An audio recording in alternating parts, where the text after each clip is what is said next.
Olá, pessoal, neurotípicos e atípicos, ou como diria Jaqueline Sintra.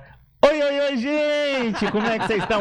Sejam muito bem-vindos ao podcast Inclusive Nós! Estouramos, gente. É dia de fama, eu estou entusiasmado. Com certeza. Como vocês sabem, nosso podcast ele fala de desenvolvimento humano, empreendedorismo e inclusão. E quando a gente fala de inclusão, algumas pessoas são referência. E hoje nós temos uma convidada assim... Excepcionalmente Estou excepcional. muito feliz. Mas fala pra mim, Júnior Cubo, como é que você tá, meu filho? Eu estou muito bem, graças a Deus. Como é que vocês estão aí, pessoal de casa? Que honra estar aqui hoje com vocês, meus amigos. E hoje, como o meu amigo Gulliver disse, nós temos uma convidada referência não só nacional, mas internacional. É, meu amigo, não é pra negócio qualquer um, não. Chique demais. Não é isso aí, minha amiga Jaqueline? Como é que você tá? Tudo certo? Oi, oi, oi, gente. Oi, oi, oi. Virou meu bordão. Oi, oi, oi, gente. Como é que vocês estão? Eu tô aqui com as mãos suando. Olha, dá pra ver? A minha mão tá Ah, suada. tá até pingando a água aí agora. Minha mão tá suada aqui. Eu tô muito feliz e estou honrada. O TDAH tá gritando, a hiperatividade também tá gritando. Vou segurar aqui pra não ficar... Já estou balançando porque eu tô nervosa, tô emocionada. Estamos, inclusive nós. Inclusive nós. Inclusive nós. Com certeza. Gente, hoje a nossa convidada é uma pessoa assim ímpar. Quando a gente todo mundo que passou aqui pela bancada tem um milhão assim de referências, pessoas maravilhosas. Mas tem pessoas que para nós, né, dentro do contexto da inclusão, vou falar de inclusão, cara, é internacional mesmo. Inclusive, ela estava num congresso internacional. Me senti tão lisonjeada que ela me mandou uma foto. Eu tava em casa... Não, eu tava trabalhando. Simplesmente uma foto, assim, congresso internacional. Eu falei, meu Deus, é chique demais. Doutora Tatiana Takeda. Seja muito bem-vinda. bem-vinda. Meu Deus, que honra. Muito obrigada, turma. É um prazer estar aqui com vocês. Fiquei muito satisfeita com o convite, lisonjeada. E, primeiramente, eu preciso me autodescrever, né? Eu sou uma mulher de 1,70 m que está sentada numa cadeira branca, bege. Estou usando uma blusa de manga longa, laranja. Tenho os traços asiáticos. Estou usando um batom marrom. Meus cabelos são lisos, abaixo do ombro.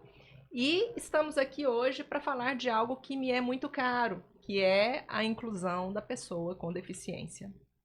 Uou, o episódio hoje vai ser incrível. Você tá arrepiada, gente? Nossa!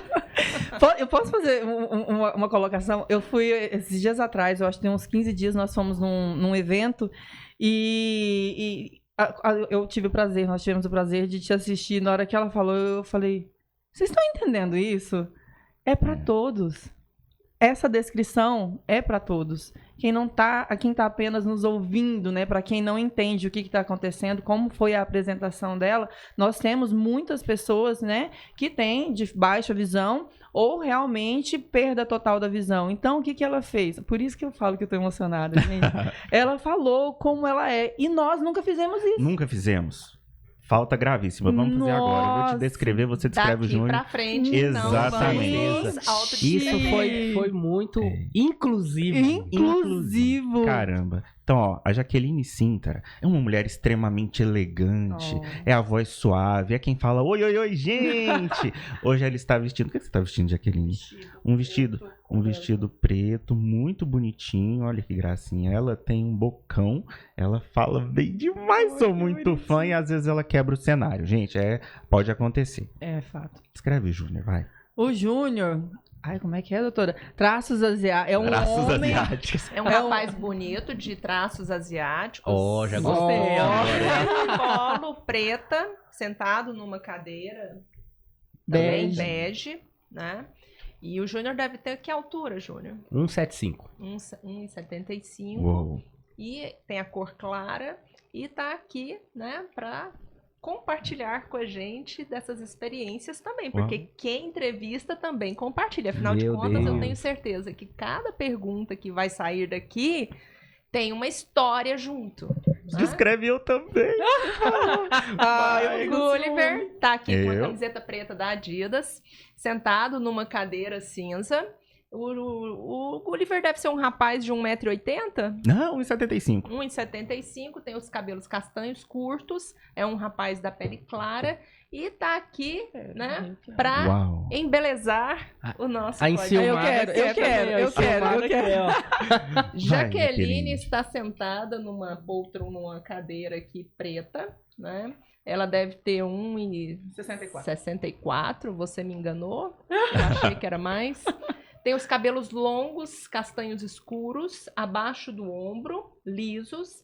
Ela tem a pele alva, branca, e está usando um batom rosa claro, né? Com anéis, uma correntinha.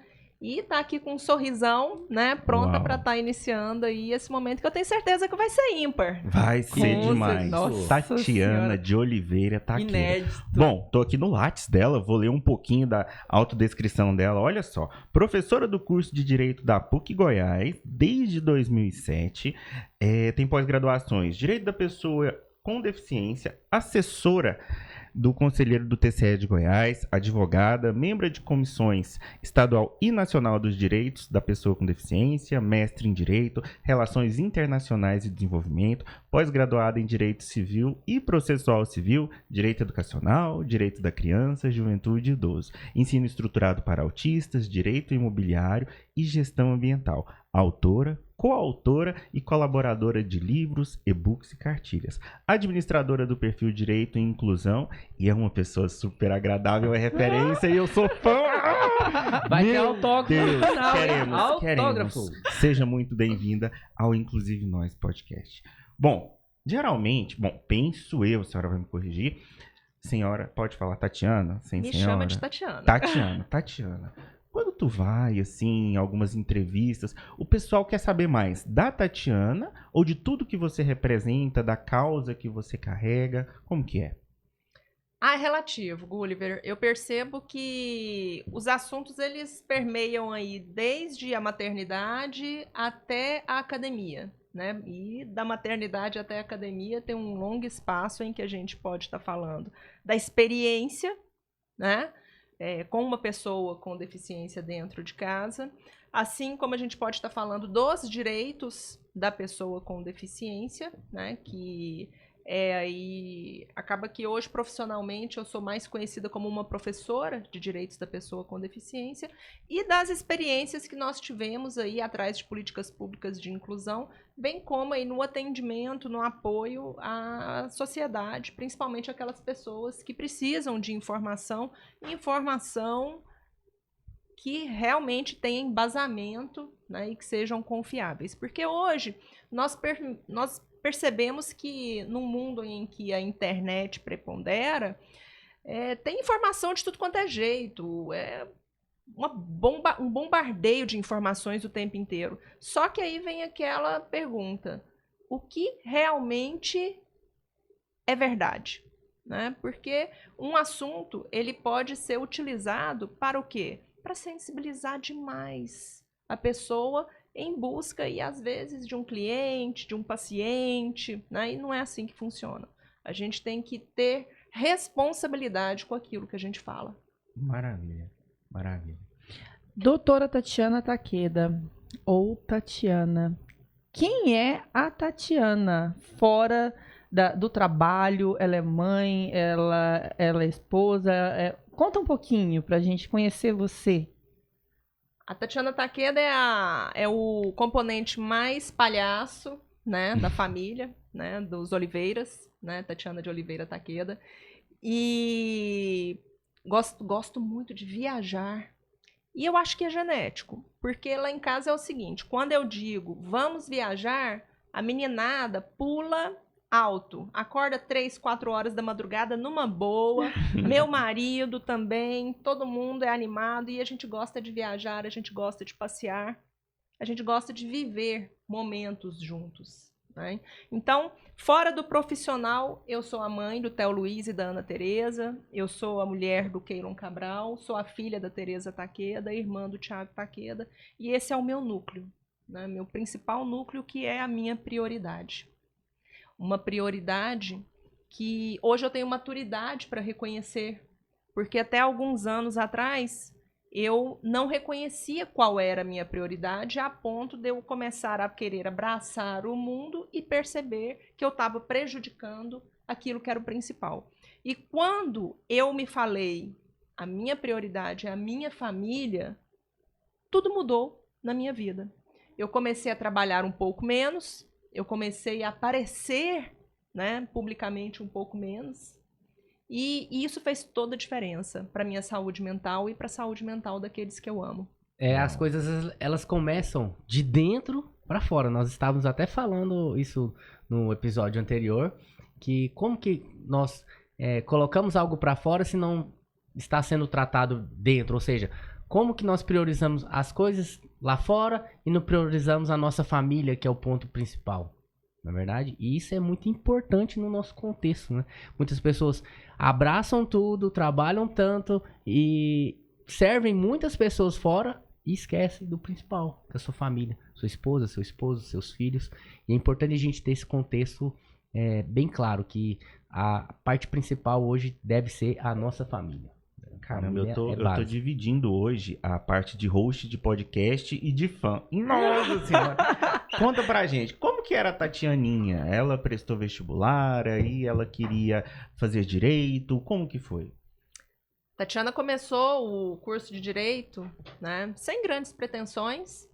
Fiz um curso de direito da mesma forma que eu fiz a minha educação básica, uma pessoa muito tímida no todo, mas ao mesmo tempo muito alegre com os verdadeiros ali, né, com o meu núcleozinho, né? Então, assim, publicamente sempre muito tímida, mas ali com os meus sempre muito aberta. E assim que terminou essa graduação, eu fiz uma pós-graduação e já fiz uma seleção na PUC de Goiás e já voltei como professora, né? Então eu comecei a dar aula na PUC bem nova, né? Eu acho que eu era uma das professoras mais novas da universidade na época. E de lá para cá, já são aí quase 20 anos, no ano que vem eu completo 20 anos, né, na docência na PUC, eu tenho aprendido muito, muito mesmo. Então, aquela pessoa despretensiosa do direito lá atrás, ela se achou. No início, é claro que a gente vai mudando de caminhos, né? Eu estava decidida a me embrenhar aí pelo direito ambiental, especificamente pelos direitos das águas. Então, fiz um mestrado, fiz 3 pós-graduações para atuar nessa área, comecei a atuar nessa área, mas concomitantemente a esse início eu engravidei. E veio o Theozão. E já na maternidade, o Theo me mostrou que ele era uma pessoa diferente. Ele não quis mamar em mim, ele não gostava que eu pegasse nele. Eu colocava ele no Moisés, ele ficava todo quietinho. Eu pegava, ele chorava. Então, assim, desde ali o início, ele já mostrou ali... Já fez algo ao contrário das crianças, exatamente, né? Algumas características diferentes. E, embora eu fosse uma marinheira de primeira viagem, nós éramos 7 amigas, né, grávidas. Então, nasceram aquele monte de bebê de uma vez só. E eu percebia que o Theo era um bebezinho um pouco diferente dos demais. Então, na consulta de 4 meses, eu falei pro doutor Marcelo, pediatra. Eu falei, doutor, eu acho que o Theo, ele tem alguma coisa, ele é diferente. Eu só não contei pro doutor Marcelo que eu já tinha repetido o teste do olhinho e o teste do ouvidinho, né? Porque eu achava ou que ele era cego ou que ele era surdo, né? Aí ele, não, eu acho que tá muito cedo. Aí, na consulta de 6 meses, eu voltei a falar, o Theo é diferente, o desenvolvimento dele tá diferente. Aí ele falou assim, não, então vamos investigar autismo.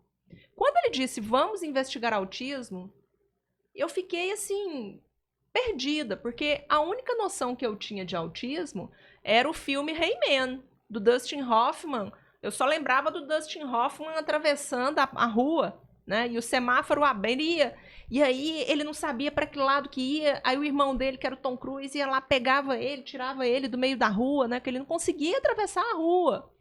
Então eu só pensava naquilo, gente, agora, né? O que eu vou fazer? Aí eu comecei a estudar.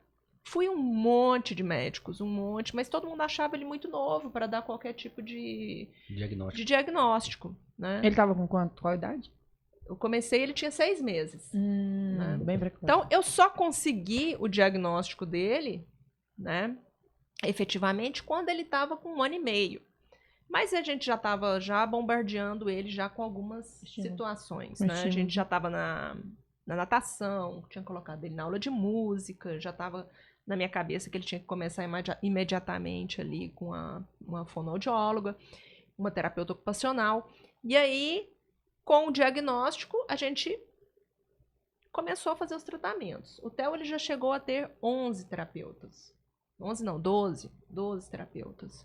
Então, ele foi uma criança extremamente bombardeada, né, na primeira infância. E eu sabia que a importância era a primeira infância. Tiveram médicos que viraram para mim e falaram assim, quando eu levei o Theo: não, eu só posso dar um diagnóstico quando ele tiver 3 anos. Aí eu pensava, eu já estava estudando feito uma louca, né? Aí eu, mas com 3 anos você já está ali perdendo a primeira janela de desenvolvimento, né? Então não é assim que funciona. E concomitantemente, o Theo ele não tem um pedaço da língua. Então, concomitantemente, eu estava nessa busca para descobrir por que ele era assim e o que a gente podia fazer. Então, minha vida era correr de um médico para o outro, de um dentista para o outro, né? O tempo inteiro. Foi bem animado, né? Bem animado. Os 3 primeiros anos do Theo foram bem animados. Tanto foram animados que eu que queria fazer o segundo filho em seguida, resolvi dar um tempinho. Então, o Theo Luiz e a Ana Tereza, eles têm uma diferença de 3 anos, porque eu queria dar mais atenção para o Theo Luiz nos primeiros anos de vida dele. Porém, eu sabia da importância dele ter uma irmã. Ah, mas você não tinha medo de ter um outro filho autista? Não, nunca tive. Nunca tive. Se viesse, veio. Mas também nunca passou pela minha cabeça que viria. Sabe quando você pensa assim, não é porque veio o primeiro que vai vir o segundo. Nunca tive esse pensamento. E veio a Ana Tereza, né, uma criança muito alegre, que fez da vida do Theo também uma vida mais colorida. Qual que é a idade deles hoje? Hoje o Theo tá fazendo 14 e a Ana Tereza tá fazendo 11 anos. Né? Então hoje a gente já tá numa outra pegada. Eu não tô mais na infância. Agora a gente tá na adolescência, que é bem diferente. Né? E nós precisamos falar de adolescentes e adultos. Eu percebo muito que as pessoas querem falar de crianças. Gente, a gente já sabe o que tem que fazer, a gente já conhece o que tem que fazer, né?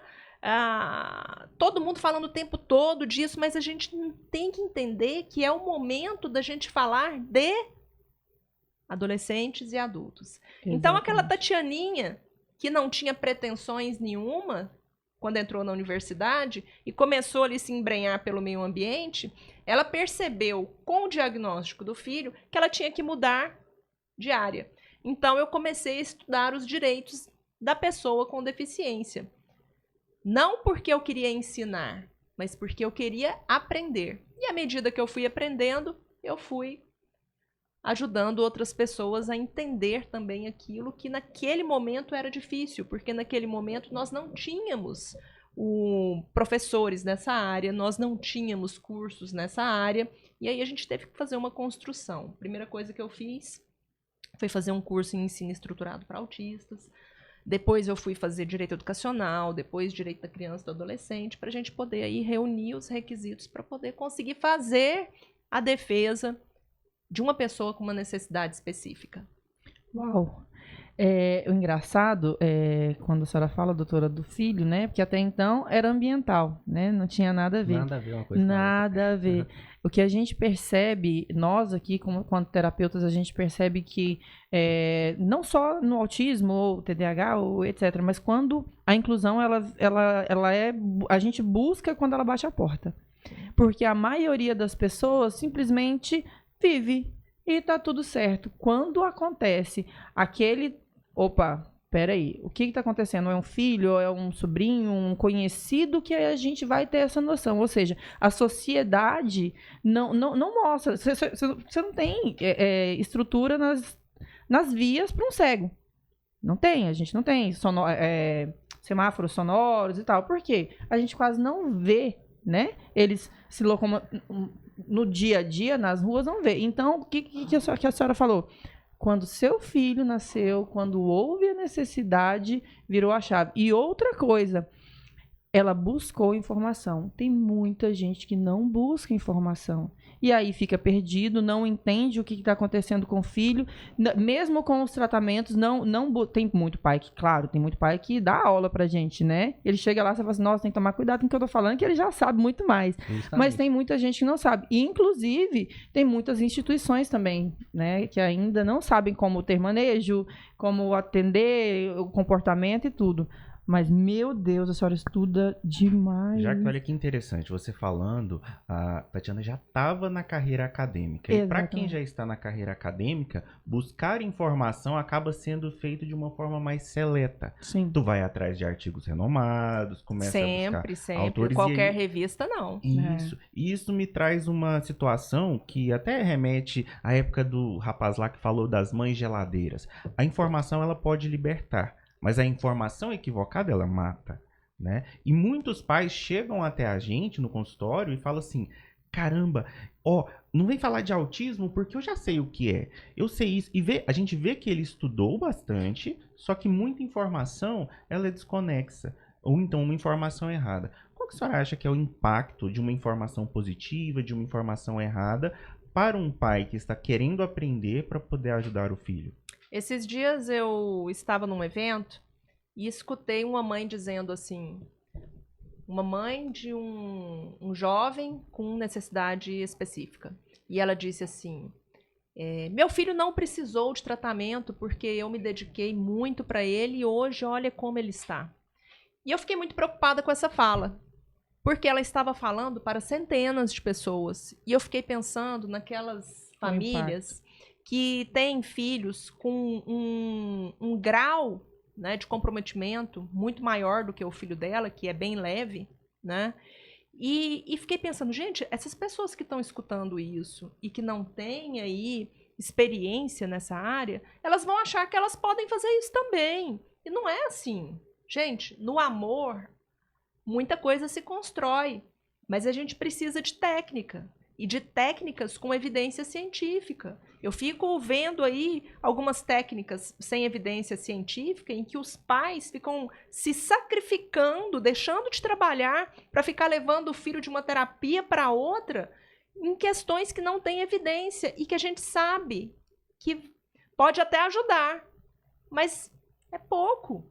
Então, a gente tem que se empenhar na divulgação daquilo que tem evidência científica. Com certeza. Isso é muito importante, né? Então, a ciência ela acabou sendo uma bandeira minha lá atrás, quando eu percebi que as pessoas, por ignorância, o que é ignorância? É não saber a respeito de algo, né? Por ignorância, acabavam caindo na lábia, né, de pessoas que prometiam mundos e fundos, e até cura, né? Então, eu fiquei muito preocupada com isso. E de forma mais solo, eu sempre aí defendi essa questão da evidência científica. E é interessante isso que você falou sobre o laudo do seu filho veio com quantos anos? 1 ano e meio. 1 ano e meio. Então você buscou ali informações, buscou artigos, você não se afundou no diagnóstico. Você buscou conhecer como você poderia ajudar o seu filho com aquilo que você foi buscando. Na verdade, o meu sofrimento, ele foi pela busca do diagnóstico, porque eu tinha certeza que ele era autista. Eu tinha 99% de certeza que ele era autista e eu não conseguia isso há 14 esse anos atrás, né? 14 Porque anos. quando você não descobre o diagnóstico, você atrasa as intervenções que você pode fazer. Exatamente, e eu queria esse diagnóstico. Então, engraçado que ontem eu estava conversando sobre isso com a minha cunhada. E eu me lembrei que, pelo autismo em si, do meu filho, eu chorei 2 vezes. A primeira no dia do diagnóstico. Porque eu tinha 1% de esperança que ele não fosse autista. Então, eu chorei. Eu chorei até porque foi uma busca de 1 ano, né? E eu olhava para ele e eu pensava, descobrimos, mas eu preferia que você não tivesse nada. Que fosse apenas o que muitos médicos falaram, um atraso, depois ele alcança os outros, né? E a segunda vez que eu chorei foi quando ele tinha 3 anos de idade e eu o levei ao médico e o médico disse, ele vai ter que ser medicado. Nesse dia eu chorava e eu me recordo que eu chorava e falava assim para ele, pro Theo, dentro do carro, Desculpa, meu filho, desculpa por ter te colocado no mundo, desculpa por você ter que passar por isso. E hoje eu faço uma análise de mim mesmo naquela época. Eu fui como mais uma mãe que vive se culpando porque alguma coisa está dando errado com os filhos. Isso está errado, porque a gente faz o máximo possível para poder desenvolver esses meninos. Sim. Mas a culpa da maternidade, ela sempre vem. E é a hora que a gente acaba maximizando o peso que essas mães têm. E eu estou falando de mães, em sua maioria, a gente está no Brasil. Olha como é que é a distribuição de renda. A gente está falando de um mundo onde a maioria das mães são de classe baixa, que vivem de BPC. Mães que não dormem à noite. Por quê? Às vezes o filho ele tem transtorno do sono. Mães que precisam cuidar dos filhos ali praticamente 24 horas por dia e que vão adoecendo. Elas vão adoecendo. E aí é a hora que a gente levanta outra bandeira. Já há uns 10 anos eu venho falando nisso. Quem cuida de quem? Quem cuida de quem? E eu achei bacana que eu vi esse slogan na capa de uma revista nessa semana. Né? E a gente ainda está falando disso, porque a gente precisa falar disso. A gente precisa também cuidar de quem cuida, porque se a pessoa que cuida adoece, o que vai acontecer com aquela pessoa que vai ser cuidada? Né? Então essa aí já é uma outra bandeira que a gente tem que levantar. Eu me emocionei aqui. A realidade, ela é muito nua, né? Ela é muito nua e crua. Ela bate a porta e a gente tem um luto. Eu falo... Posso falar do meu filho, né? Esse eu posso dar nomes, o Heitor Máximo. Ele tem diagnóstico inconclusivo, ele faz terapias. E eu escutava palavras, tipo, seu filho é doente? O que seu filho tem? Ele é retardado? Eram esses termos que usavam, sabe? E o que a gente faz? Chora, né? O que eu fiz? O que eu fiz de errado? E a gente, realmente, a gente entra num buraquinho ali, até a gente vai falar assim, peraí. E dá para ver, né, não só pelo histórico todo, mas a sua energia, era tão forte, gente. Vocês não têm noção, vocês não estão sentindo ainda. Espero que estejam aí. Você é tão forte, você passa uma força tão grande pra gente, que na hora que você falou que doeu, né? Que dói.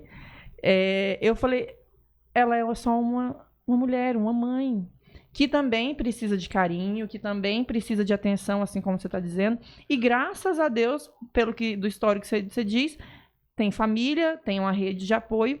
E quem não tem, né? A gente vivencia, eu já vivenciei mães que até terapeutas mesmo questionavam, nossa, a mãe toda bonita e o filho tá aqui autista e não sei o que, e ela tá com a unha feita. Eu falei, gente, deixa ela, você não sabe da vida dela.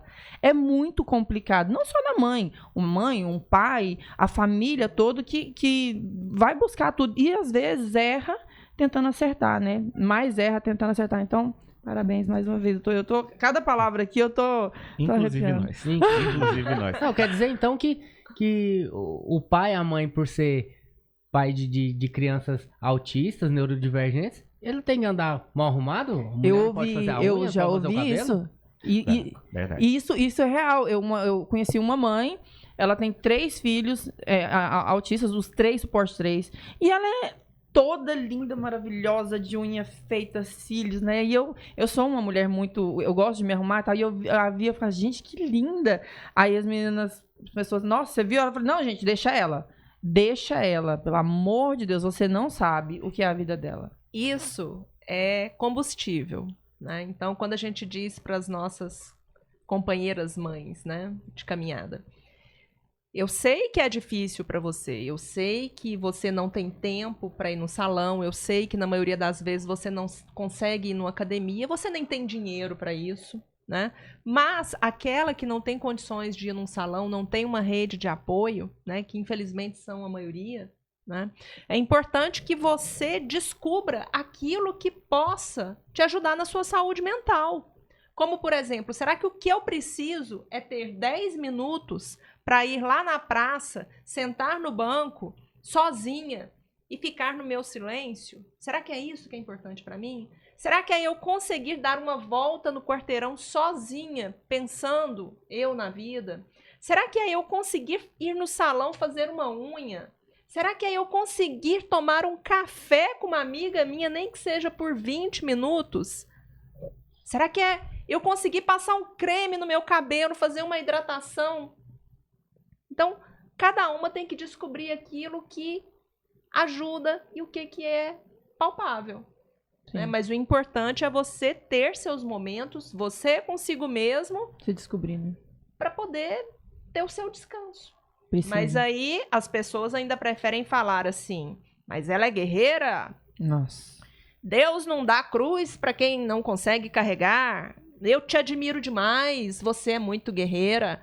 Não, gente, ao invés de falar assim, você é muito guerreira, que tal você... Exatamente, Júnior. Por que você não fala assim, você quer que eu fique um pouquinho com seu filho para você ir ali dar uma voltinha? Você quer que eu faça a sua unha? Eu posso te ajudar a arrumar o cabelo? Você precisa que eu leve seu filho na terapia hoje? Para você poder marcar um dentista? Para você ir no seu médico? Ninguém faz isso. É isso. É isso que a gente precisa. Rede de apoio, mesmo que seja pontual. Né? Nós estamos num mês também muito importante, né? Um Outubro Rosa, onde as mulheres precisam tá indo ao médico e muitas mães não tem como tá indo ao médico. Com quem que eu vou deixar meu filho? Não tem. Não tem nem médico para atender elas, quanto mais tempo para ir no médico, né? Ainda passamos por isso. E apenas um adendo, não é que os pais não façam isso, mas sinceramente tem muito pai que foge. Ele foge da responsabilidade. Inclusive, quando eu vejo pais na clínica, eu falo, cara, parabéns. Tu tá aqui, tu tá sendo pai. E a mãe, ela carrega a si, ela atribui a si toda essa circunstância do filho talvez não estar se desenvolvendo da forma com que deveria. E aí ela começa a atribuir culpa a si. Né? Junta com uma sociedade que romantiza muita coisa. E eu acho que a gente devia falar um pouco disso. Porque tem criança, eu conheço casos de mães que deixam os filhos trancados. Porque, o autismo leve. Leve para quem? Né? Eu me recordo que quando eu comecei a frequentar a Associação Pestalozzi de Goiânia, assim que o Theo teve o diagnóstico, inclusive foi pela Renascer, pela Associação Pestalozzi de Goiânia, que ele teve o diagnóstico. Na primeira vez que eu levei ele para terapia, ele começou a fazer pedagogia e psicomotricidade lá. No primeiro dia, eu me recordo que eu sentei lá debaixo do galpão, junto com as demais mães, tinha um homem e o restante eram mulheres, e uma moça, ela olhou para mim, olhou para minha aliança e falou assim, você é casada. Assim, eu pensei assim, mas que estranho, né? Comentário então, mais... normal ser casado? Né? Pulamos de assunto e tá ok. Semanas depois eu entendi o comentário dela. A grande maioria daquelas mulheres ali eram mulheres solo, sozinhas. Elas que tinham que dar conta de tudo. E aí eu me recordo que tinha uma salinha do lado e eu pedi para uma servidora para eu poder usar aquela sala num dia para poder orientar as mães, porque naquela altura eu já estava estudando, né? Eu pensei assim, gente, são pessoas simples, né? Será que eu não posso ajudar de alguma forma? Então a gente começou a levar as mães lá para essa sala e aí eu comecei a falar sobre direitos das pessoas com deficiência de uma forma muito singela, porque até então eu estava iniciando os meus estudos, mas aquele pouco que eu tinha aprendido, eu queria compartilhar com elas, né? E por algumas vezes foram poucas vezes, porque logo a gente parou de frequentar a associação, mas tivemos ali a oportunidade de estar compartilhando informações e mais ainda, preocupações. Né? E ouvindo aquelas mulheres, eu fui sentindo um peso ainda maior. Um peso de que eu tinha que estudar mais e tentar levar ainda mais informação. E nada acontece por acaso. Né? Passou um pouquinho ali, um tempo, eu recebo uma ligação da plataforma Ludovica. Na época era a plataforma feminina da TV Anhanguera, aqui em Goiás, né, que é a extensão da Globo aqui em Goiás. E eles me convidaram para eu fazer um blog. E aí, com esse blog, eu comecei a ter maior visibilidade. Então, logo a gente era o blog mais visto, né, na plataforma. Tanto é que nós fizemos 2 grandes eventos por conta disso. e conseguimos aí chegar em milhares e milhares de famílias despretensiosamente, mas tudo aconteceu dessa forma. E eu nunca vou me esquecer que em eu não me recordo se foi 2015 ou começo de 2016, eu estava em Ribeirão Preto no segundo evento internacional de autismo que teve no Brasil, né? E eu estava no café da manhã no hotel e veio uma pessoa, na época do interior de Santa Catarina, Ângela Jorge, e me falou que se tornou uma grande amiga depois. Ela virou para mim e falou assim: você me faz chorar, você me faz sorrir, e eu tinha que vir aqui te conhecer. Né? E eu achei aquilo o máximo, né? Ela falar que eu a fazia sorrir, porque foi o mais importante para mim. E desde então, eu tenho aí tentado contribuir com informação. Não sou uma ativista, né? Não sou aquela pessoa que fica correndo atrás de uma coisa ou de outra, mas eu sou uma pessoa que estuda, que tenta entender as coisas para tentar passar para o número de pessoas que eu consigo. Ótimo. Uou. Incrível, gente. Não. Tô ficando arrepiado. Estão aprendendo, né? Rapaz, tem mais horas aí, não tem, Manel? Tem mais umas 2 horas aí de papo pra gente, né? Taqueda, muito importante você falar dessa parte de informações. E existem muitas informações que pais, né, de autistas, de deficientes físicos, visuais, não sabem quem tem esse direito. Tem várias pessoas que não sabem dos direitos que eles têm. Tanto os direitos em benefícios financeiros. Enfim, você pode falar de algumas dessas leis, de alguns desses direitos que crianças autistas, adolescentes, adultos, deficientes físicos, visuais, têm direitos que essas pessoas não sabem? Primeira coisa é que as pessoas, elas tenham aí uma cópiazinha, salva o PDF, né, da Lei Brasileira de Inclusão, que é a Lei 3.146 de 2015. A Lei Brasileira de Inclusão, ela foi completamente inspirada na Convenção Internacional sobre os Direitos da Pessoa com Deficiência, que aconteceu, promovida pela ONU, em 2006. E lá é o nosso resumão de todos os direitos que nós temos. Então é importante que a pessoa com deficiência, ou aquela pessoa que cuida dessa pessoa com deficiência, caso ela não tenha independência, sempre tenha em mãos. E, assim como o texto da convenção, a Lei Brasileira de Inclusão, que nós chamamos de LBI, né, ela começa, o primeiro capítulo dela é sobre o direito à não discriminação. E quando a gente fala do direito à não discriminação, nós estamos falando de todos os ambientes. A gente está falando naquilo que pode acontecer na educação, na saúde, na assistência, no turismo, no lazer, no transporte, né? Na acessibilidade num todo. E depois disso vem o direito à vida. É incrível, né? Ter que falar do direito à vida. Mas a pessoa com deficiência, ela tem direito à vida. E se nós formos dar uma olhada nas estatísticas europeias, nós vamos perceber, por exemplo, que chega até 89% de interrupções na gravidez quando a pessoa sabe que vai ter um filho com síndrome de Down. Então, quando a gente vê as estatísticas europeias, que vão ali de 60 a 89 praticamente, tem essa interrupção.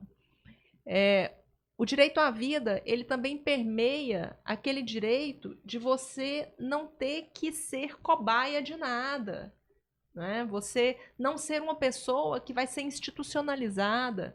Então, a gente luta muito com relação a essa questão da institucionalização, porque relembra épocas de muito sofrimento. E se a gente for lá atrás na história da pessoa com deficiência, a gente pensa em pessoas que sempre viveram à margem da sociedade, de pessoas que sempre foram segregadas, assassinadas, né?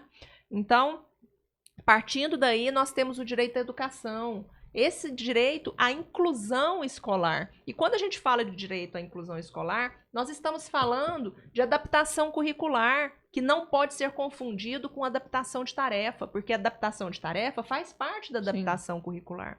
Então, nós estamos falando de tarefas mais simples, mas com o mesmo conteúdo que os colegas estão ali estudando. A gente está falando de uma flexibilidade na avaliação. A gente está falando que aquele aluno ele tem que sentar no lugar apropriado, que ele tem que ter o apoio, quando necessário, ali do lado dele. Eu estou me referindo ao profissional de apoio escolar, que é uma figura extremamente polêmica no cenário brasileiro, de leste a oeste, de norte a sul. Sim. Eu estou falando principalmente da capacitação docente, que tem que acontecer para todos os professores, para todos os profissionais ali de apoio, e por que não para o tio da recepção, para a tia da faxina, para a tia da cantina. Todo mundo tem que estar ali consciente do que é, né, a inclusão escolar. Nós também temos que ter em mente que a inclusão no âmbito da educação não é somente ali no ensino médio, fundamental, infantil. Ele segue. Pessoa com deficiência não é só criança, é adolescente, é adulto. E a educação, como bem diz a lei, ela é ao longo da vida. E as universidades, elas têm que estar prontas para receber essas pessoas. Hoje, 0,94% das matrículas são de pessoas com deficiência. Digo nas universidades do Brasil. Ainda é muito tímido. Precisamos aumentar esse número aí, considerando, inclusive, a prevalência, as estatísticas que nós temos. No dia 23 de maio de 2025, o IBGE nos disse que nós temos 14,4 milhões de pessoas com deficiência no Brasil. É um número substancial, ou seja, todos os lugares possuem pessoas com deficiência. Sim. E se nós formos em uma só deficiência, para dar um exemplo, como é o transtorno do espectro autista, nós temos aí, de acordo com o IBGE, 2,4 milhões, o que equivale aí 1 para 38. Embora as pesquisas, as estatísticas norte-americanas digam que é 1 para 31. Sim. Né? Então tá mais ou menos aí batendo, né? Passando aí desse direito à educação, nós temos o direito à saúde. E as normas, não só a Lei Brasileira de Inclusão, mas como a própria Constituição Federal, nós temos aí também a Política Nacional dos Direitos da Pessoa com Transtorno do Espectro Autista, vem dizer desse direito a diagnóstico precoce, a intervenção precoce, atendimento multidisciplinar, medicamentos. Mas será que as pessoas que possuem estão realmente recebendo esse atendimento multidisciplinar, tendo esse atendimento médico como elas deveriam estar recebendo? Se não tem plano de saúde, não tem. Não. Será que o SUS consegue? Eu não conheço ninguém que está fazendo terapia pelo SUS e que tem realmente todo aquele atendimento necessário. Por quê? Porque a demanda é muito grande e a oferta é minúscula. É tipo, quando alguém do SUS consegue um atendimento, uma sessão de psicologia a cada 30 dias. Onde você atende, tem, não é? O Sim, SUS.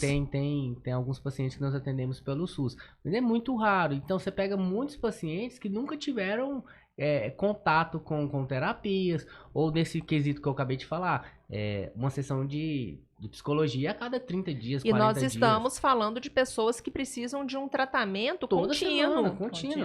Né? A partir do momento que você interrompe, às vezes você tem que começar tudo de novo. A gente tem a percepção quando vem as férias. As férias, né? Eles entram, eles têm a rotina deles, e aí durante o período de férias, tanto de julho quanto janeiro, dezembro e janeiro, na hora que eles voltam, tem que começar o trabalho praticamente todo do zero.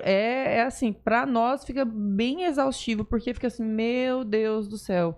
Eles ficam esse prazo de 30 dias aí, dá uma diferença muito grande. Agora imagina, um paciente que vai uma vez por mês, não tem como, tem embasamento de nada, não dá para dar continuidade. Mas aí é onde nós conseguimos ver o quanto nós fazemos a diferença na vida desses pacientes. E no que pese, pode completar. Porque em 30 dias, vamos supor, 15 dias, esses pacientes, eles entram de férias. Passaram por todo o contexto terapêutico ali com a gente, se desenvolveram, fica 15 dias de férias. E volta parecendo tipo assim, zerou o game, eu tenho que começar de novo. Exatamente. E começa de novo, e vê o desenvolvimento deles, né? Mas assim, é muito precária essa questão da saúde em si, nós falando dessa parte inclusiva, no modo geral. E quando a gente fala de planos de saúde, nós temos aí um lobby muito grande no nosso Congresso, nós temos aí uma tentativa, né, de estar sempre diminuindo os direitos das pessoas, desses consumidores junto aos planos. É claro que em algumas situações eu dou razão para os planos de saúde, né? Mas eu não concordo com a maioria das alegações, né? Em algumas coisas eles têm razão, né? Mas na maioria eu não tenho concordado. E nós estamos falando aí de um Brasil que tem 202 milhões de habitantes. E de acordo com a ANS, temos aí 54 milhões de consumidores que pagam planos de saúde. Então a gente está falando que mais de um quarto da população brasileira tem plano de saúde. Gente, é muito dinheiro rodando. E sempre, todo ano, saem os relatórios, né, de despesas e receitas dos planos. Vamos estudar, gente. Vamos lá pesquisar, olhar o seu plano, como que tá a receita corrente líquida, como que tá, né? Para você perceber que às vezes a alegação de que o plano vai quebrar, ele não é verdadeiro quando você analisa aí os números. Mas é claro que nós temos que ter sustentabilidade, porque tudo pode quebrar. Né? Eu não acho que estão quebrando, mas eu acho que pode. Né? Então, a gente tem que ter sustentabilidade no sentido de que o exagero e o charlatanismo e os aproveitadores, né, eles têm que ser aí combatidos. Então, eu sou a favor de enrijecer as normas para aquelas pessoas que fazem coisas erradas junto aos planos de saúde. Por quê? Porque sempre os pecadores, né, vão fazer os que não pecaram pagar junto com eles. Então, a gente tem que estar aí trabalhando no sentido de que aquela pessoa que faz a coisa errada, ela tem que ser punida. Para que exista justiça efetiva e nós não tenhamos aí pessoas que não pecaram pagando pelos pecadores. Virou um comércio, né, de uma grande forma, muitas clínicas, né, que trabalham. Sim, infelizmente temos, né? Exatamente. Claro que, assim, é bem uma minoria. Só que aí o que acontece? Isso prejudica a todos. Quando acontece isso, por exemplo, os bons profissionais são prejudicados. Nossa Senhora, nós tivemos uma diminuição do nosso quadro de atendimento, assim, acho que uns 40% mais ou menos, que a gente pode falar. Por quê? Antes a gente atendia duplinhas, que a maioria das crianças precisam de socialização, porque os pais, tem muito pai que fala assim, eu quero o atendimento individual do meu filho, sendo que ele vive dentro de casa e não tem contato com mais ninguém. Os grupinhos são importantíssimos. Exatamente. Então, a inclusão, ela já começa aí. Você tem que trazer aquela criança para o contexto daquela redoma que os pais colocam, né, a família, por não conhecer, por medo, né, do novo, e essas crianças, elas precisam sair desse contexto de apenas aquele filho para viver em sociedade. Então, assim, nós fazíamos terapias de grupo, eu atendia grupinhos, 2 ou mais, que melhorou muito mais, porque eles aprendem muito mais imitando seus pares, né? Sim, com certeza. E aí teve plano de saúde, como tem alguns planos de saúde, que cortaram isso. Além de que nós recebemos um valor muito pequeno, pelo tanto de investimento a nível acadêmico que a gente tem. Então, o que acontece? Tem profissional que fala, não dá para continuar se for assim. E aí ainda tem as faltas, que os pais também falta muito. Então a gente, como profissional, a gente fala, meu Deus do céu, porque a gente tem que bancar os estudos, porque a gente não para. Assim como a senhora sabe que direto congresso, isso, tudo muito caro, pós-graduações, especializações, e são tudo é muito caro, oneroso, né? Então o que acontece? A gente chegou no momento em que começaram a falar, pera, compensa ser terapeuta? Tanto investimento, e aí para quem atende o plano de saúde, não. E já não tem tantos terapeutas assim no mercado. Não. E tem. a própria lei, ela diz que não só o pessoal da educação tem que ser continuamente capacitado, mas o pessoal da saúde também tem que ser continuamente capacitado. E, com certeza, isso demanda recursos financeiros. Então, o bom profissional, ele está sempre estudando, ele está sempre querendo aprender. E isso tem um gasto, né? Evidentemente que a gente tem que pensar que essas pessoas, elas têm que ter incentivos também, né? Agora, eu acho que os planos de saúde, eles tinham que pensar um pouquinho, igual os Estados Unidos fizeram, pensar a longo prazo, né? O problema é que eles pensam muito a curto prazo. Aliás, esse é um problema no Brasil, né? É político isso, né? As pessoas pensam muito a curto prazo. Não, eu vou fazer isso aqui, eu vou acabar com esse programa aqui, eu vou fazer isso aqui na minha gestão, que depois eu não tô nem aí mais. Uhum. Parece que não tem aquela preocupação a longo prazo do que vai acontecer socialmente com aquelas pessoas. né? Então, isso aí é uma luta que a gente tem. Mas, além da saúde, nós temos também que falar do direito à diversão, porque quando a gente fala de pessoa com deficiência, às vezes as pessoas falam assim, então tem que falar de saúde, educação, assistência. Não, a gente também tem que falar de direito à diversão, né? E quando a gente fala de direito à diversão, nós também falamos de quê? Lazer, esporte, turismo, né? Tudo isso. E lugar de pessoa com deficiência é onde ela quer. Então, lazer, museus, por exemplo, ele tem que estar acessível para todos. O cinema tem que estar acessível a todos. O jogo de futebol tem que estar acessível a todos. O hotel, o resort tem que estar acessível a todos. Então, quando a gente fala de lazer, a gente tem que promover um desenho universal, ou se for necessário, adaptações razoáveis, né? Como eu digo sempre, que não são gambiarra, tem que ser pensado na individualidade e no atendimento daquela pessoa, para que realmente nós consigamos incluir as pessoas. No entanto, nós sempre vemos aí na mídia reportagens falando que o fulaninho foi discriminado no brinquedo do shopping, que o ciclano não teve acesso ao filme no cinema tal. Então a gente não pode aceitar e achar que isso é normal, né? O normal é todo mundo conseguir ter acesso à diversão. Quem não gosta de diversão? Nem precisa, né? E também temos as questões relativas aos transportes, né? Acessibilidade nos transportes.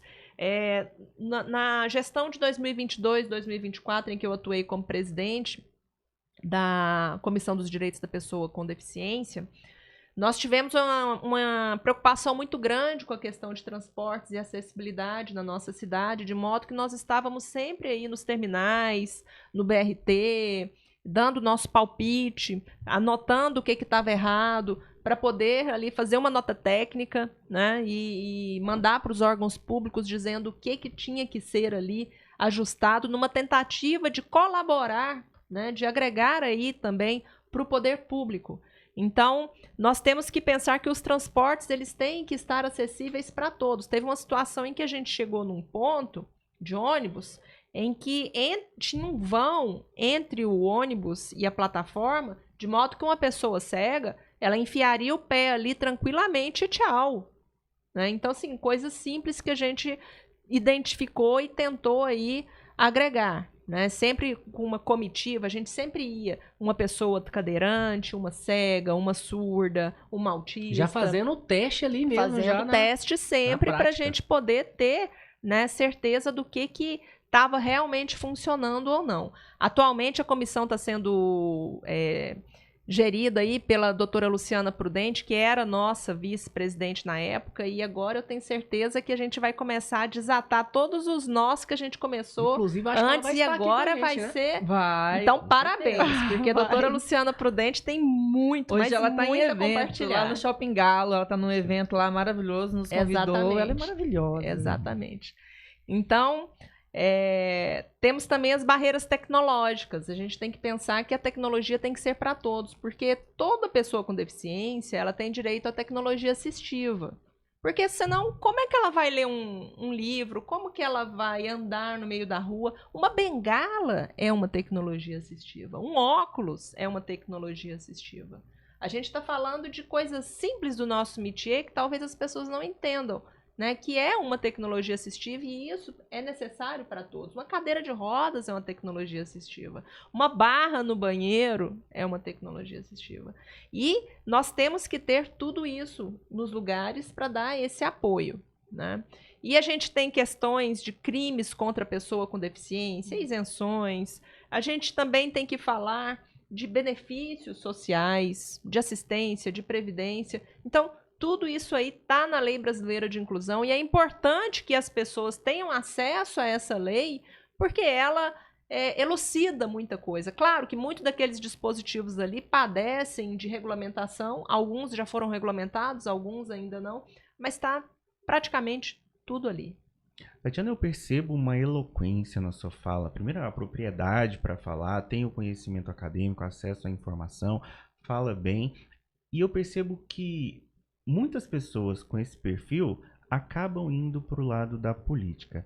Já chegou a ti algum convite para ser vereadora, deputada, prefeita, Já. presidente? Como que você lida com isso? Eu voto. Já tem 10 anos já que tem especialmente 2 partidos, sempre de 2 em 2 anos eles vêm. E agora, você vai? E eu falo, não, gente, eu não vou dar meus filhos para adoção. Porque minha vida já é tão corrida, né? Imagina eu trabalhar com política, né? Eu não tenho esse perfil de política, eu brinco, eu falo assim, não, eu sou a pessoa da academia, né? Eu posso te ajudar tecnicamente, mas eu não sou aquela pessoa que vai lá. Até porque eu acho que se eu fosse eleita para alguma coisa, 2 meses depois eu ia levar um impeachment. Eu sou aquela que se o pessoal falasse, tem que votar em tal pauta. Não concordou, não Aí vai se eu votar. falar, eu tenho que Não, votar você tomaria o por quê? impeachment dos de dentro, né? Não. Então, assim, não faz meu perfil. Convites já foram um número substancial, mas eu não tenho intenção de trabalhar com política, não. Se algum dia isso acontecer, alguma coisa tá errada comigo. É porque eu devo estar num desespero muito grande e, assim, decepcionada demais, mas, assim, eu acho muito difícil disso acontecer.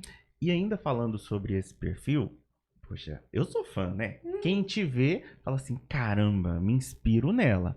E hoje você acumula mais de 75 mil pessoas nas redes sociais. Tu se sente influencer? Não me sinto. Eu tenho direito à inclusão também, né? Que tem bem mais seguidores, né?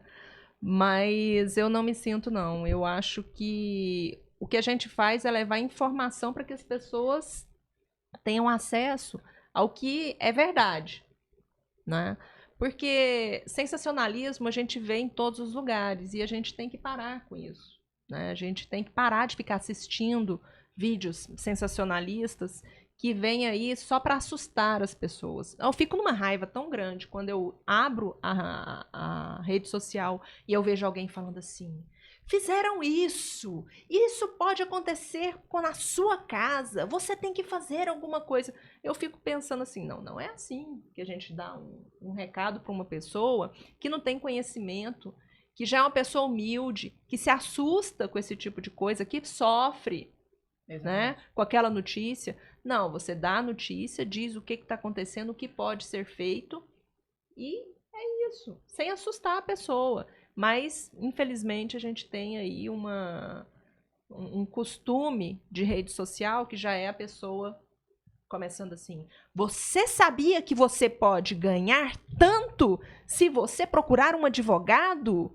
Aí eu fico pensando assim, gente... E tem demais. Tem demais.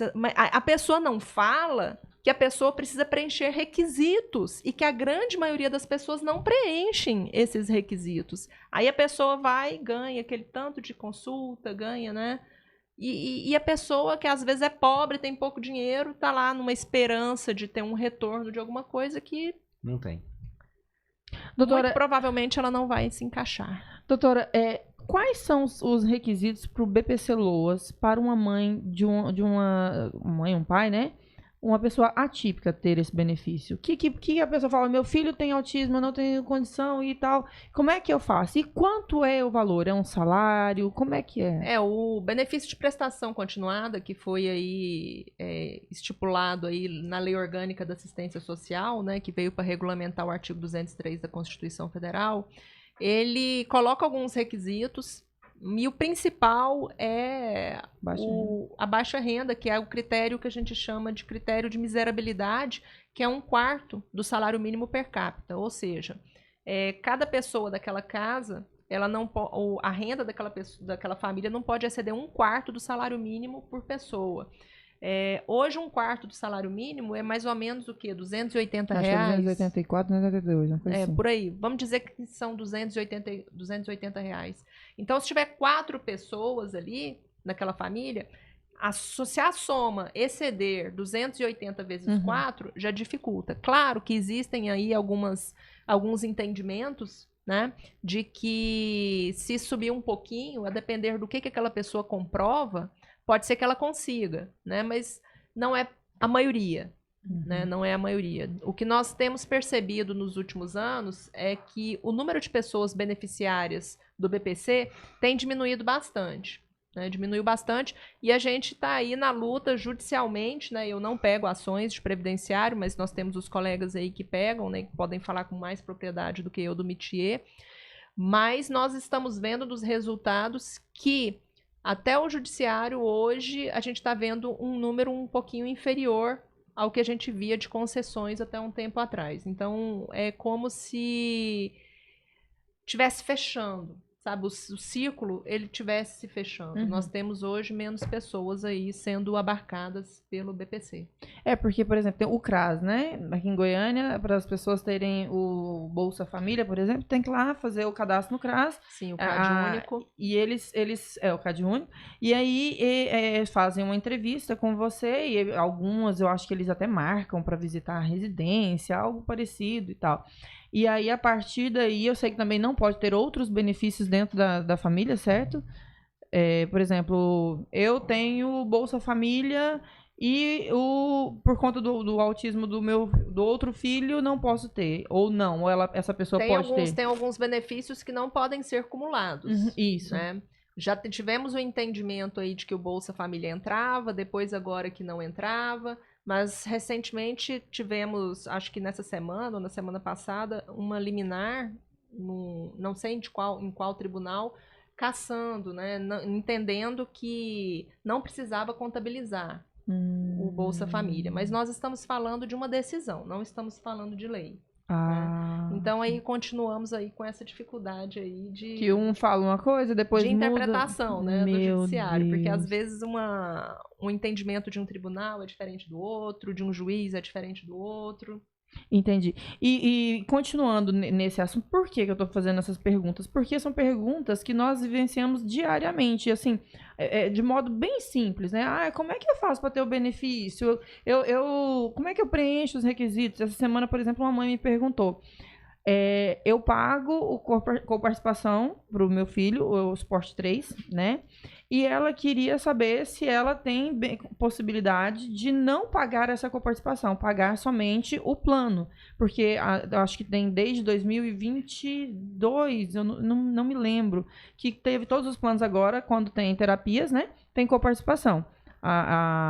De um tempo para cá. Inclusive, quando eu fiz o plano do meu filho, Deus foi tão perfeito que eu fiz o plano do meu filho.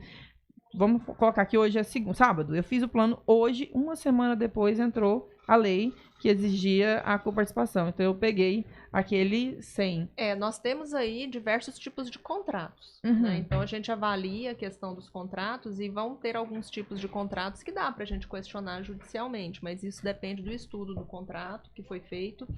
E há situações, sim, em que há contratos em que se coloca lá uma coparticipação e nós já vimos aí algumas decisões judiciais no sentido de que a pessoa não precisaria pagar a coparticipação no caso de terapias, o que não exime ela de pagar a coparticipação, por exemplo, nas consultas médicas.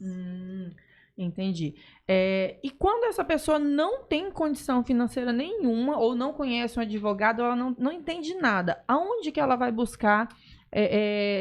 Eu quero o BPC Loas, como é que eu busco? Tem um advogado do governo? Sim, sim. No caso específico do benefício de prestação continuada, que é um benefício da União Federal, ela vai procurar os defensores públicos da União, né, a Defensoria Pública da União.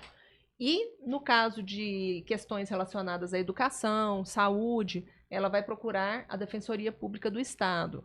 Infelizmente, hoje no nosso estado, nós ainda padecemos de defensores públicos no interior. Então, nós temos aí uma advocacia da ativa, mas ainda precisamos muito de defensores públicos. Eu acho que muito em breve nós teremos aí defensores públicos indo para mais cidades, mas ainda falta muito.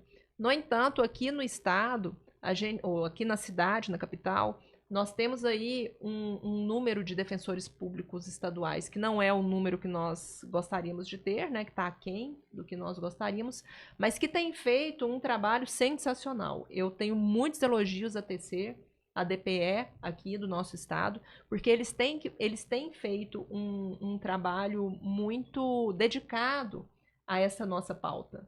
Então, principalmente quando a gente fala de educação e saúde. Então, aquelas chateações, aquelas frustrações que nós temos aí com o judiciário, com o executivo, com o Legislativo, a gente compensa um pouquinho nas alegrias que a Defensoria Pública do Estado tem dado pra gente. Uou. Então, eu agora tô pensando em quem tá nos assistindo. É muito conhecimento, né? Eu queria que você deixasse um recado para aquela mãezinha, para aquele paizinho que estão nos assistindo e fala: eu nem sabia que eu tenho direito a esses benefícios. Ou que não tem um recurso financeiro para poder pagar um plano de saúde, para aqueles pais que acabaram de receber o diagnóstico e isso por si é uma carga bem pesada. Qual recado você daria para esse pai, para essa mãe? No que pese o fato da gente ter falado aqui sobre charlatanismo, né, o pessoal que se aproveita, né, que infelizmente tem isso demais, tem gente boa demais no mercado. Tem muita gente boa, principalmente quando a gente fala de pessoas nas redes sociais. A gente só tem que saber pensar, né, quem a gente está seguindo. E às vezes uma pessoa boa puxa a outra, né? Porque quando você vê uma pessoa boa, você tem que prestar atenção com quem que ela está pareando ali. Né? Isso é importante. E com quem ela não está pareando. Sim. Isso é importante. Então, quem precisar aí saber de alguma coisa nesse sentido, pode mandar uma mensagem para mim, que eu passo o @de uma turma grande. Deixa aí seu Instagram pro pessoal mandar mensagem. Eu tenho Tatiana Takeda Oficial e tenho o Direito e Inclusão. Né? O Direito e Inclusão ele é mais conhecido, a grande maioria das pessoas nem sabem que sou eu que sou a administradora. Mas nós estamos aí para ajudar. Claro que eu não consigo responder todo mundo, porque às vezes eu recebo aí milhares de mensagens de uma vez. Só você que toma conta Só dele? eu. Nossa. Então eu não consigo. Mas na medida do possível eu vou tentando responder o pessoal e vou indicando aí pessoas que realmente estão aqui e que fazem bonito. E eu vou aproveitar e já vou até para facilitar a vida de alguns. Fique à vontade. Transtorno do espectro autista. Fábio Cordeiro, Curitiba, ou Eco Project, Curitiba, doutora Anita Brito, São Paulo, defensora pública, Renata Tibiriçá, São Paulo, né? Advogados aí que tem um trabalho muito bonito no Brasil, Paulo da Luz na Paraíba, Giovana na Paraíba, Ludmila Hennisch em Santa Catarina, Sheila, doutora Sheila no Sergipe. Já estão anotando já para trazer o povo, né? Gente, tem uma turma muito boa no Brasil. Elise Matos, que é a que eu mais admiro no Brasil, né? Curitiba, do Eco Project, que trouxe o CST para o Brasil, que é um programa da OMS. Então, assim, tem muita gente boa. E é engraçado que, às vezes, os melhores nem são tão seguidos. Sim. Né? Porque eles são mais discretos, mas são pessoas que fazem aí um trabalho sensacional e que, se eu tô citando, gente, é porque eu sei que é bom mesmo e que de anos e anos e anos nunca me decepcionou. Uau, incrível, hein, Takeda? Nós vimos que esses dias vocês estavam num congresso internacional na Europa, isso? Sim, nós fomos, eu, Elise Matos e doutora Márcia Loss, estivemos no Congresso Europeu de Autismo, que aconteceu em Dublin, e foi uma experiência, assim, ímpar. Por quê? O que nós percebemos, principalmente? Que o principal agora não é mais falar de crianças, né? Eu acho que já se falou de criança, fala-se de criança demais. Agora eles estão muito naquela vibe do bem-estar do adulto. Então, de todas as palestras, de todas as rodas, workshops que nós participamos, eu percebi uma preocupação muito grande da comunidade europeia com o adulto. Da gente passar para esse adulto que ele tem que ter o quê? Autocompaixão. E quando a gente fala de autocompaixão, não quer dizer que ele tem que ter dó dele mesmo, não é isso não. É que ele tem que se colocar na frente dos outros para poder ser feliz, porque às vezes ele coloca as outras pessoas na frente dele, né? Numa certa ingenuidade. E ele é prejudicado por isso. Então, tem que ter essa autoafirmação. Não pode ter vergonha, porque é uma pessoa com uma necessidade específica, se autoafirmar, se autoamar e, principalmente, ter bem-estar. Então, de todas as palestras, o bem-estar e a autoafirmação, ela veio em todas. E o que eu achei mais interessante é que de 90% das palestras que nós participamos, os palestrantes eram pessoas autistas. Olha só. Né? Psiquiatras autistas, psicólogos autistas, claro, nível 1 de suporte, né? Asperger. Mas pessoas que, no que pese o fato de terem uma vida profissional brilhante, também têm suas dificuldades por estarem no espectro, porque às vezes a sociedade ela só enxerga o glamour, né? Ela só vê a parte boa. Ela não vê que a pessoa tem uma vida completamente ali vigiada, diferente, para ele, com apoios necessários para ele poder conseguir estudar, se tornar quem ele é ali profissionalmente e conseguir dar aquela palestra da forma como ele dá. Então, a comunidade europeia hoje tem essa preocupação. Bem-estar do adulto, precisamos pensar nisso, e autoafirmação. Eu ficaria facilmente 4 horas te ouvindo. Mas a gente tem um cronograma para seguir. Tu também tem sua vida, né? Tem seus afazeres. E já levando para o final, primeiro eu queria te agradecer pela presença aqui. Eu acho que nós estamos honradíssimos de tê-la aqui. Que inclusive nós. Muito bem. Agradecer de verdade. Falar para você aí de casa que tá precisando de um apoio. Caramba, eu acho que vocês também fazem isso. Minhas redes sociais estão abertas. Coloca lá. Quer falar alguma coisa? Porque eu acho que hoje em dia... Ele responde, viu, gente? Nem todos têm uma rede de apoio física. Mas muitas das vezes as pessoas precisam de uma palavra de conforto. De alguém que fala assim, caramba, vamos passar por isso junto? Eu sei que é difícil, eu sei que é pesado, mas vai dar certo. Porque muitas pessoas não externam aquilo que está acontecendo. Então eu conheço pais e mães que trancam crianças em casa porque tem dificuldade de se abrir e falar assim, cara, eu preciso de ajuda. Eu não tenho acesso a essa informação que pode me salvar, tá? E eu acho que você deixa isso muito claro. Então agradecer em nome de todas as pessoas que você ajuda diretamente ou indiretamente. Faz uma diferença gigantesca na vida de todos nós. Na verdade, meus lindos. É isso aí, apesar dela não se sentir influência ali nas redes sociais, mas acaba influenciando sim as pessoas, levando informação, levando conteúdo de relevância e principalmente com questões científicas, né, que são comprovadas cientificamente, que isso é muito importante em levar para as pessoas que buscam informações, que às vezes não sabem aonde ter essa informação, e através de um ato simples, simplesmente você publicar ali nas suas redes sociais, já ajuda milhares de pessoas. E a gente só tem a agradecer por todo o conhecimento. Lembrando vocês que esse é apenas o episódio 1 com a Taqueda. Com certeza é um programa com ela aqui, Taqueda Conversa. Aí, justamente.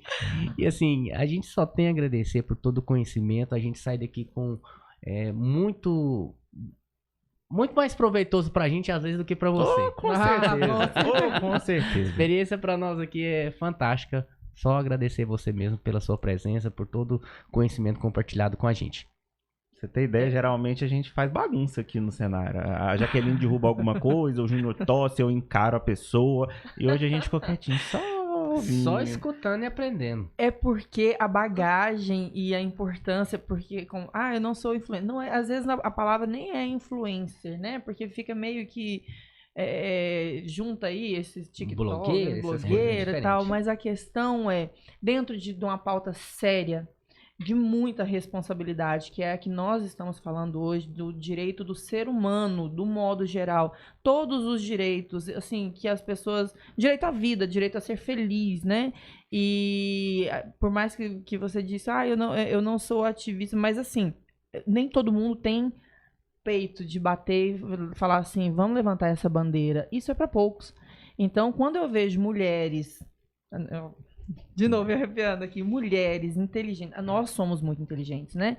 Mulheres inteligentes, mostrando a coragem que tem de bater assim e falar assim, eu tô contigo, se eu não sei, eu vou estudar, assim como você falou, muito para falar o correto e para te orientar. Pode chamar que eu tô aqui. Isso não é para qualquer um. Muito obrigada, muito obrigada, muito obrigada. Gratidão pelo convite, parabéns pela proatividade em estar levando informação aí para o público e nunca se esqueçam de que a inclusão é um caminho sem volta. É verdade. Então, aproveita para você seguir Tatiana Taqueda Oficial, né? Isso. E o outro, Diversidade? Direito e Inclusão. Direito e Inclusão. Já segue lá, aproveita para seguir também o Inclusive Nós podcast, você que nos vê, nos ouve. Gente, é muito bom estar aqui, trazer pessoas incríveis. Vem fazer parte disso. Eu tava comentando assim, sabe quem vai estar lá agora? Tatiana Taqueda. Ela vai estar lá. Como é que vocês conseguiram? E pensa numa pessoa extremamente simpática, agradável. E depois a gente quer descobrir essa versão zoeira da Tatiana Takeda. Gente, na hora que ela chegou aqui, ela falou assim: ah, você é assim, assim, eu sabia, credo, ela já me leu em 2 minutos, como assim? Então, ó, aproveita pra se inscrever no canal, vai lá no perfil. Agora. Perde tempo não. Vai lá no perfil, tem o nosso perfil social, a nossa rede social, o nosso perfil. Vai lá, tá precisando de ajuda? Fala. Eu acho que todos nós temos uma palavra amiga de apoio para poder oferecer para você nessa situação. Não sabe para onde vai, tá perdido, a gente pode te ajudar. Eu acho que a diferença que a gente faz na vida das pessoas, isso é o sucesso. Com Né? certeza. O amor é Muito resposta obrigado pra pela tudo. audiência de vocês, pela companhia de vocês que estão aqui. Tô feliz demais. Algo a falar? Só obrigada. Tchau, tchau, tchau, gente. Agora tchau, tchau. Oi, oi, oi, seguindo Oi, tchau, oi, tchau, oi, tchau. Tchau, tchau, tchau. Muito obrigado. Podcast Inclusive Nós está aqui e Inclusive Nós. Não é isso, gente? Beijo! Até mais. Fiquem bem.